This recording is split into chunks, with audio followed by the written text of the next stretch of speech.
जय हिंद दोस्तों, आप सभी का स्वागत है अपने यूट्यूब चैनल डियर आलोक सर पर। आज की इस वीडियो में हम लोग देखने वाले हैं एक बड़ी संख्या से, यानी जो भाजक है हमारा बड़ा है और भाज्य जो है छोटा है, तो इस तरीके से हम लोग किस तरीके से भाग दे पाएंगे इन संख्याओं को। तो देखते हैं हम लोग किस तरीके से देंगे। तो यहाँ पर देखो दिया कितना है, हमारा क्या होता है भाजक, यह होता है भाजक, ठीक है।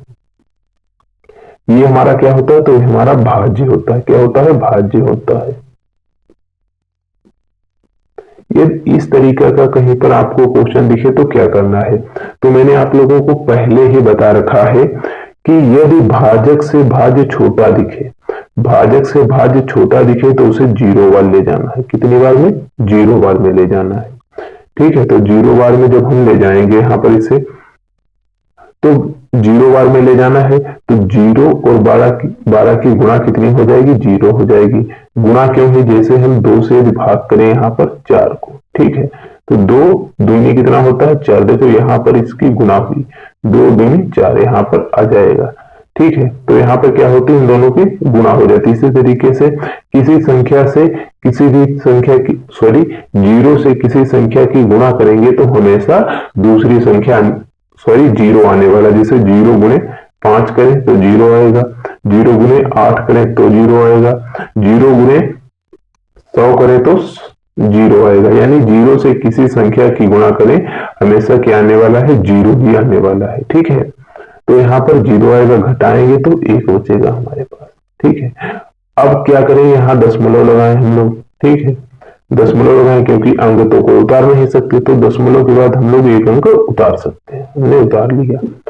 अब एक अंक उतार लिया, यहाँ 12 है, यहाँ 10 हुआ, फिर भी हमारा कोई काम नहीं बन रहा, ठीक है। दशमलव बढ़ाए तो एक जीरो बढ़ा लिए हम लोग, क्योंकि हम लोग बढ़ा सकते दशमलव के बाद, लेकिन 2 जीरो डायरेक्ट नहीं बढ़ा सकते। तो क्या करेंगे, क्योंकि 12 से अभी भी 10 छोटा है, तो यहाँ पर एक जीरो और बढ़ा लेंगे, ठीक है।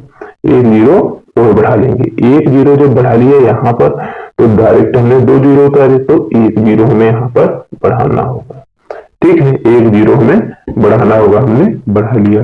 अब 12 का पहाड़ा इस तरह पढ़े कि 96 से 100 से ज्यादा ना हो।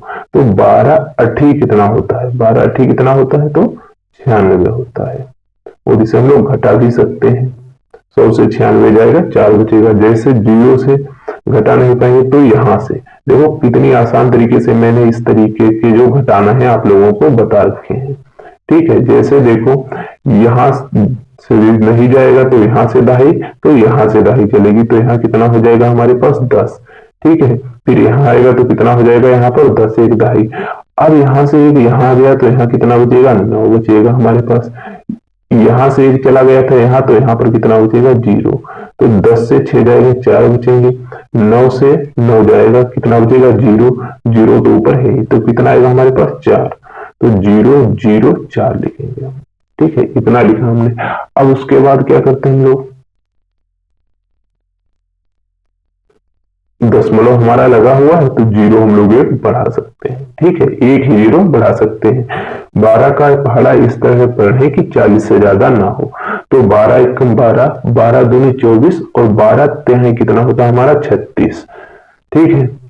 और 12 चौके 48 होता है, 48 जो कि 40 से ज्यादा है, तो 12 तेह कितना हो जाएगा हमारे पास, 36 हो जाएगा। यदि हम इसे घटाएंगे तो देखो यहाँ पे कितना आने वाला है, यहाँ से एक दाही, तो 10 10 से 6 जाएगा, 4 आएगा, और यहाँ पर कुछ नहीं बचेगा, ठीक है। क्यों, एक इधर चला गया था, तो 3 से 3 जाएगा तो कुछ नहीं बचेगा। फिर दशमलव लगा, जीरो हम लोग बढ़ा सकते हैं। ये 12 तें 36 कितनी बार में जाएगा, 3 बार में, ठीक है। फिर घटाएंगे, फिर कितना बचेगा, 4 बचेगा। तो अब ये हमेशा यहाँ पर 3 3 आता चला जाएगा, आप लोग कितना भी आगे बढ़ा लो 3 ही 3 आएगा। तो हमारा यदि आंसर है, इसे हम लोग किस तरीके से लिख सकते हैं, तो लिख सकते हैं 0.083, ठीक है। हमने इस 3 को भी छोड़ दिया। तो यहाँ पर जब 3 3 3 3 ही हमेशा आने वाला है, तो हम लोग यहाँ पर इस तरीके से निशान लगाते हैं, जिसे बार कहते हैं, ठीक है। यानी इसका मतलब है रिपीटिंग, ठीक है। यानी अब 3 ही रिपीट होता चला जाएगा, या वो कितना भी से हम भाग कर लें, इसके अंत में हमेशा 3 ही आने वाला है। तो यहाँ पर 3 पर हम लोग बार लगा सकते हैं। इस तरीके से हमारा आंसर हो जाएगा। ठीक है, इसका मतलब ये क्यों लगाया है, क्योंकि इसके बाद अब कोई अंक आने वाला आगे नहीं है 3 के अलावा। 3 के अलावा कोई अंक नहीं आएगा, 3 ही आएगा। तो हमने इसमें 2 चीजें सीख ली कि एक बड़ी संख्या से छोटी संख्या को भाग कैसे दें, और यहाँ पर बार क्यों लगाते हैं। ठीक है, इस तरीके से। उम्मीद करता हूँ वीडियो आपको अच्छा लगा होगा। वीडियो अच्छा लगा तो लाइक कर देना और चैनल को सब्सक्राइब कर देना और ज्यादा से ज्यादा शेयर करना। Thank you.